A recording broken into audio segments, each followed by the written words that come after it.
దానిని వెంటనే నిషేధించాలని డిమాండ్ చేస్తూ వైసీపీ ఏలూరు జిల్లా మహిళా విభాగం నిరసన చేపట్టింది. ఈ సందర్భంగా జిల్లా ఎక్సైజ్ శాఖ కార్యాలయం ఎదుట మహిళలు సీఎం డౌన్ డౌన్ కల్తీ మద్యం నిషేధించాలి అంటూ నినాదాలు చేశారు. జిల్లా వైసీపీ మహిళా అధ్యక్షురాలు కీసరి సరితారెడ్డి మాట్లాడుతూ రాష్ట్రంలో చంద్రబాబు ప్రభుత్వం ఏర్పడినప్పటి నుంచి కల్తీ మద్యం సేవించి ఎందరో ప్రాణాలు కోల్పోతున్నారని తీవ్రంగా విమర్శించారు.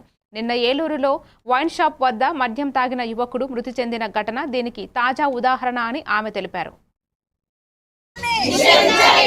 మేల్కొని కళ్ళు తెరిచి ఇలాంటి కల్తీ మద్యాన్ని అరికట్టి మా మహిళల కోరికలు నెరవేర్చాలని, ఆయన ఇచ్చిన సూపర్ 6 హామీలన్నీ నెరవేర్చాలని, ప్రజలందరికీ విద్య ఆరోగ్యం చాలా అవసరం.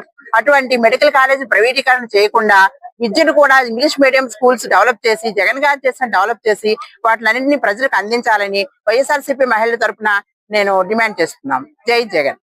చేసేది ఏమిటంటే మద్యం ఏర్లై పారుతుంది. ప్రతి గ్రామంలో కూడా బెల్ట్ షాపులు పెట్టడం జరుగుతుంది. దాన్ని నిషేధించాలని చెప్పేసి ముందుగా కూటమి ప్రభుత్వాన్ని కోరుకుంటున్నాము. ఏంటంటే ఇవాళ ఎవరన్నా చనిపోతే గత ప్రభుత్వంలో జగన్మోహన్ రెడ్డి గారు ప్రవేశపెట్టిన ముందు దాగి ఈ రోజు చనిపోతున్నారని చంద్రబాబు నాయుడు గారు చెప్తున్నారు. అది ఎంత నిజమో ఈ రోజు ఈ కల్తీ మద్యము కూడా అంతే నిజం. ఎందుకంటే నిన్న ఎక్కడో ఇబ్రహీంపట్నంలో చూసాను, చింతలపూడిలో కూడా బ్రాండ్ లేబుల్ తో లిక్కర్ బయటకు వచ్చింది. అంటే ఎంత స్కామ్ జరుగుతుందో ఒకసారి ఆలోచన చేయండి.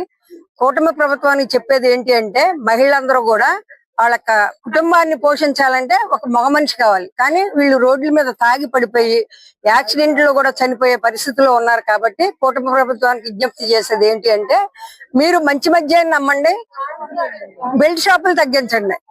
మీరు ఆదాయాన్ని సృష్టించాలంటే వేరే రకంగా సృష్టిస్తున్నారు.